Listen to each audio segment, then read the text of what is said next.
where they're turning most of the resources to this part of the globe. It is, I would like to mention that we got attendees from the United States, from Liverpool in Britain, and obviously from all cities in Australia. So welcome to all the attendees. We're going to listen now to one of our keynote speakers, Comrade Duncan McFarland from the CPUSA. He is currently chair of the China-Vietnam Subcommittee of the Peace and Solidarity Commission of the CPUSA. He was an anti-war activist in the 60s and first visited China on a US-China friendship tour in 1981. He became manager of the China Exchange Delegations Program and editor of the US-China Review. From 2008 to 2017, he was coordinator of the China Discussion Group at the Center for Marxist Education in Cambridge, Massachusetts. In 2021, hosts CP Australia and also CP Britain and the other countries who made this discussion possible. So I assume you can hear me. Let me know if there are any problems. The title of my talk is The Biden Administration's Imperialist China Policy and the Taiwan Issue. I want to address the topic with 3 points. 1, what is the Biden administration's China policy after 1 year? 2, how effective is that policy? 3, the Taiwan issue. Number 1, what is Biden's China policy? Biden's policy is essentially a doubling down of the aggressive strategy of seeking global hegemony, which means a strong anti-China component, as China is its main perceived long-term rival and adversary. While, given the Ukraine events, Russia may become a prime adversary in the shorter term. The Trump administration launched a trade war, which hasn't worked very well. While some damage was done to Huawei mobile phones and Xinjiang cotton, China's basic economic and international trade position today continues to be overall strong. Biden shifted to a full spectrum attack on human rights and an ideological and propaganda war focused on false and extravagant claims about genocide of the Uyghurs in Xinjiang. Both administrations have tried to block China's acquisition of high technology, its access to computer chips, and sales of 5G equipment. Both administrations have continued provocative displays of air-sea military power in the South China Sea, even with risk of conflict or war. Biden may have left himself an out if there is a change in approach as he articulates rhetoric upholding one China. However, he continues actions to support Taiwan independence, which oppose one China, and says he is against a new Cold War while actively pushing it. How do we explain this basic continuity of US imperialist policy towards China? The weapons manufacturers and the military-industrial complex profit immensely when there is a fearsome enemy, thus acquiring expensive new weapons systems is a necessity. The colossal sums appropriated by the US Congress to the military machine mean big profits for Wall Street banks. And neocon analysts at right-wing think tanks are pleased to identify China as a principal enemy. We need to look at strategy towards China in a larger context. The so-called Biden doctrine depicts a historic global struggle between democracy and autocracy for the defense of freedom and the future of the world. The US presumes to consider itself as the leader of the democracies and also defines what is a democracy. The question for the US is, do you support us?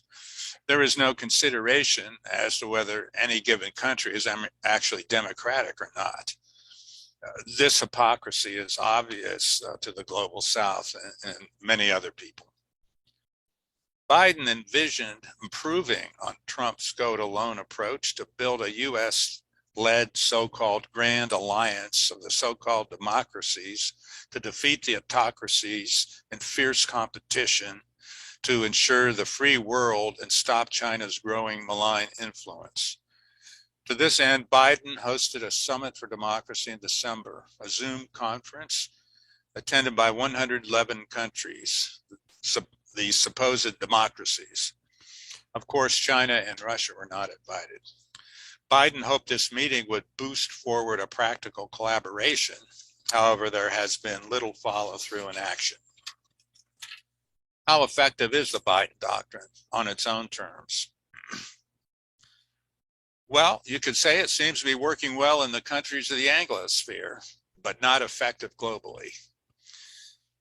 So if you look at the Anglosphere, Biden has consolidated political support.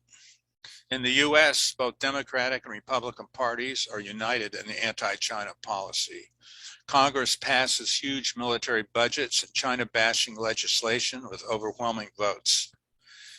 In civil society, in the US, liberal mainstream media outlets such as the New York Times and CNN lead the attack on human rights with constant negative messaging night and day. US public opinion has shifted from positive on China 10 years ago to 2/3 negative today. The way in which the US ruling class can shape public opinion through its control of the corporate mass media frightens me. Meanwhile, racist incidents of harassment and violence against Chinese and Asian Americans keeps increasing. There was a recent stabbing of an Asian American woman in New York City, for example, murder. Outside the US, AUKUS, the new military agreement among the US, Australia, and the UK, will provide nuclear-powered submarines to Australia and enhanced military and technical cooperation among the three countries. AUKUS is a major strategic, military, and political move by US imperialism to contain China's power in the region. It is also a bonanza for US weapons contractors. In the UK, the US pressured London to ban China's 5G technology and equipment, claiming it could be used for spying. All the Anglosphere countries, including Canada, embrace the propaganda line weaponizing human rights. But what if we look more broadly outside the Anglosphere? While the NATO countries are still subservient to the US militarily, the Biden doctrine is not so popular even among allies and friends in the European Union. For example, Germany, along with France, have explored a more independent foreign policy in the Ukraine crisis. Biden's call for a diplomatic boycott of the Beijing Olympics did not catch fire. It was basically a flop. Even close allies like Saudi Arabia and Egypt sent delegations. So where's this alliance of democracies actually operative? If you look at the global South, we see that the majority of people and countries want cooperation on critical issues, such as the pandemic, climate change, and preventing a major war. This is common sense. Majority of countries and people around the world reject a global framework of division and US-led fierce competition. It's neither just nor in their self-interest. Most countries support the trend towards a multipolar world and against hegemony. China's framework of win-win diplomacy and community for a shared future are much better suited for the increasingly multipolar world. US media continually portrays China as increasingly isolated internationally, but that is not true, especially in the global South. For example, Iran and China are now implementing a 25-year cooperation agreement. Syria and Argentina recently joined the Belt and Road Initiative. And the Forum on China-Africa Cooperation in November announced joint China-Africa production of 400 million doses of COVID vaccine. Thus, on a global scale, the Biden doctrine is mostly not popular, not effective, It goes against the multipolar trend of the times. So where does this leave us? 3 more years of the imperialist Biden doctrine, which is bound to lead to constant tension and risk of conflict. That's not an appealing prospect, especially since there's little resistance in the US, either among progressive politicians or even the peace anti-war movement. Our job is to help build that resistance and the no Cold War movement in the US and also internationally. So, Taiwan. I was asked to say something about the Taiwan issue.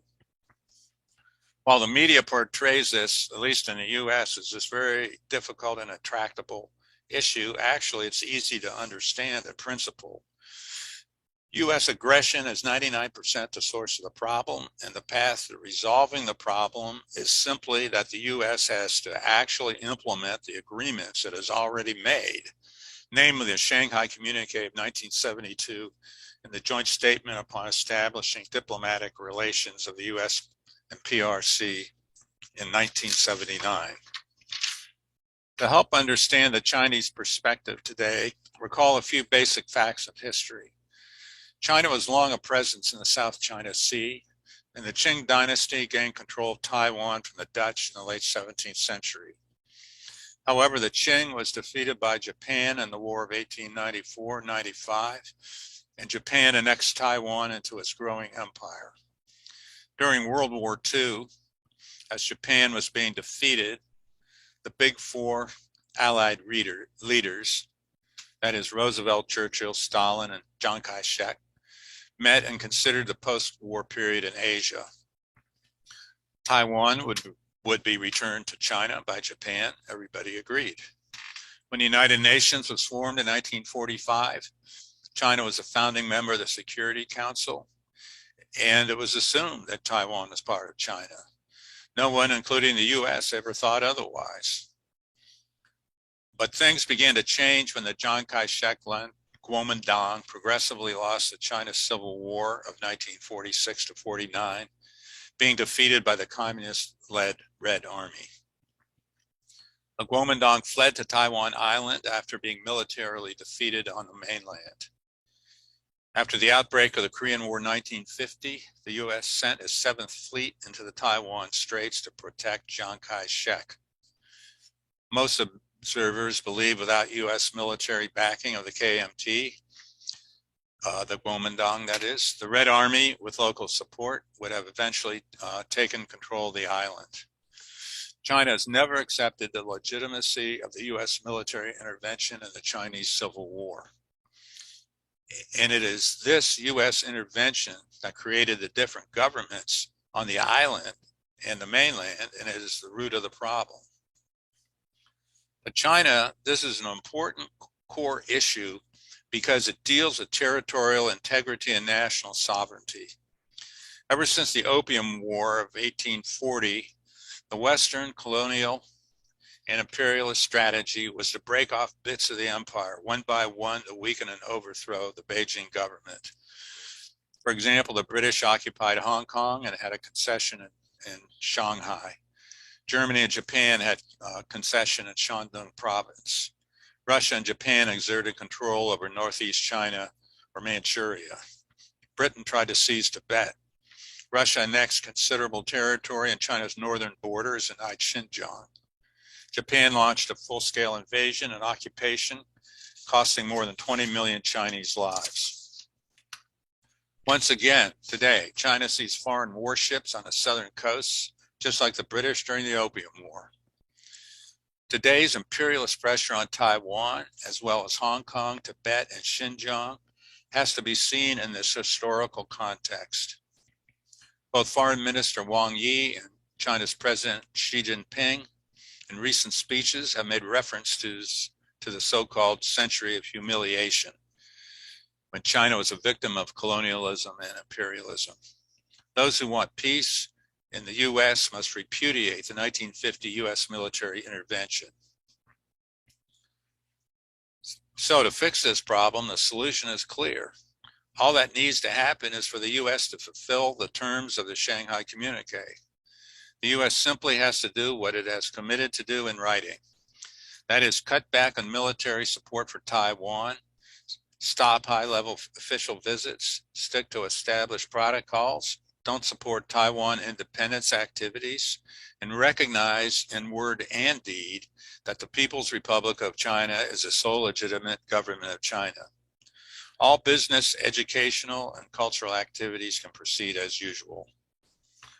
Instead, Biden has violated diplomatic agreements with China, such as by officially inviting to his inauguration the top Taiwanese envoy in the U.S.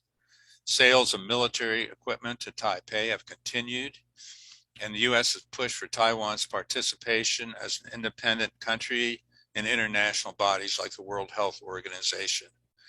There are continued displays of military force in the South China Sea, but China will not back down on the Taiwan question. This is the one place where China, in my opinion anyway, will fight if pushed too far. And here there is a risk of a shooting war. It is the responsibility of the U.S. to change course and fulfill its obligations according to the agreements it has signed. So in conclusion, we can probably talk about things to do and so forth during the discussion period. But I would just like to say that I hope that all the progressive people's movements and organizations join in a popular front against a new Cold War, U.S. militarism, racism, and white supremacy, and offer an alternative agenda of economic development, global cooperation, and peace. Thank you very much.